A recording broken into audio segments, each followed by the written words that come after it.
పని మామూలుగా ఏంటంటే ఇదివరకు పట్టుకున్నాక ఈ పట్టుకున్న దానికి కోర్టులో సబ్మిట్ చేయడానికి రిమాండ్ రిపోర్ట్ ఇవన్నీ కూడా వీళ్ళ లీగల్ ఎక్స్పర్ట్ ద్వారా తయారు చేయించేవాళ్ళు పోలీసులు.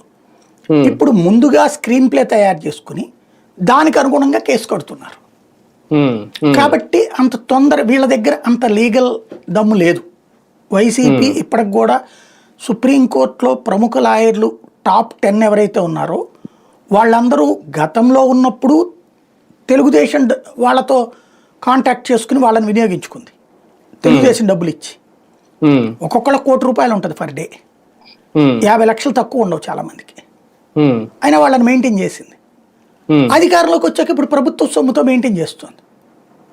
వైసీపీ అధికారంలో ఉన్నప్పుడు వాళ్ళని మెయింటైన్ చేయలేదు. ఇప్పుడు ముగుల్ రోహిత్కి అనగానే ఆయన నుంచోగానే సుప్రీంకోర్టు జడ్జీలు అది జెన్యూన్ అన్న టైప్లో చూస్తారు.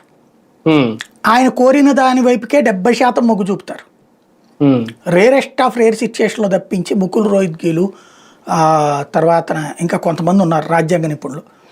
అట్లాంటి వాళ్ళందరూ కూడా కోర్టులో తెలుగుదేశం తరపున లేదా ప్రభుత్వం తరపున వాదిస్తున్నారు.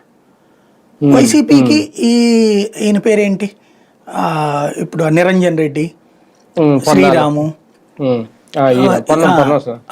సుధాకర్ రెడ్డి వీళ్ళే నడుస్తున్నది.